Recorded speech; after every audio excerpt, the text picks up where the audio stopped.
So one of the traps that I fell into, and a trap I see amongst many spiritual seekers, is that once awareness is recognised, there's an idea that there should be no more unconscious patterns, no more desires, that's the end of it.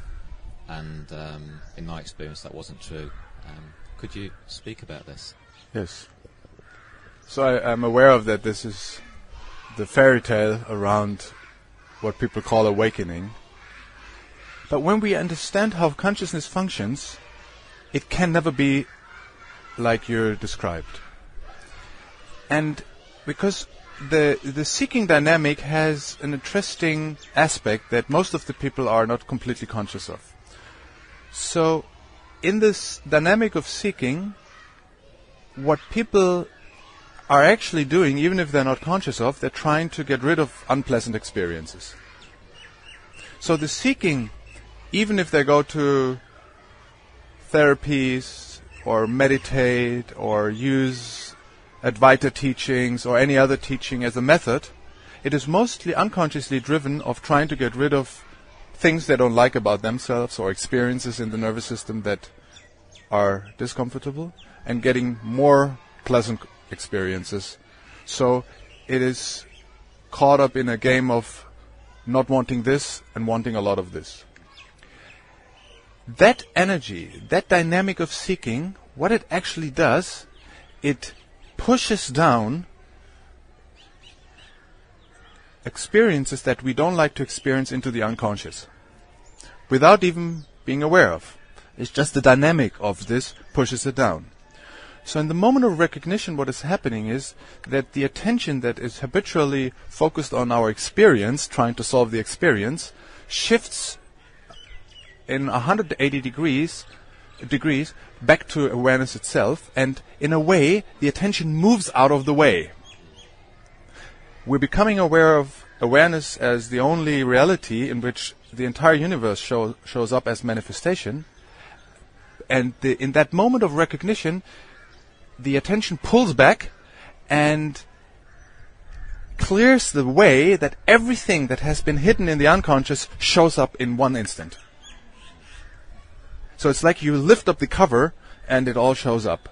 So every unconscious pattern that we never wanted to experience while we were seeking must show up after that recognition. It cannot stay hidden anymore, because the seeking dynamic, that avoiding dynamic, that not wanting to experience this and that dynamic starts to withdraw from the patterns, and in that moment the patterns become visible to us. That's why most serious masters and teachers always said after the awakening there's a quite long-lasting integration process happening. In former times, people who have realized that recognition, that clarity about who they are, they have been invited to stay with their teachers for 12 years before they start to open their mouth and speak about it. It's not so common these days. But what was the background is that it needs that time to let the patterns show up and let themselves be integrated into the nervous system so that they can find peace. And this is what most people don't expect. So even after recognition, many people, when patterns still show up, they're getting confused because they think, well, that it wasn't awakening or it wasn't the absolute realization. But that's not true. It must happen, and I encourage people when that recognition has happened, and it has happened with thousands of people all around the world, not only with me, but with other teachers too. Yet, the confusion shows up when the unconscious becomes conscious. But that's actually what it's all about, isn't it? That everything that has troubled us, everything that has been causing difficulties in our life, finally can come to peace. So that the true value of being awareness can manifest itself in a living form, so that we can live as awareness in our daily lives, which is, in my perspective, actually very ordinary. It's very nice to hear. Thank you.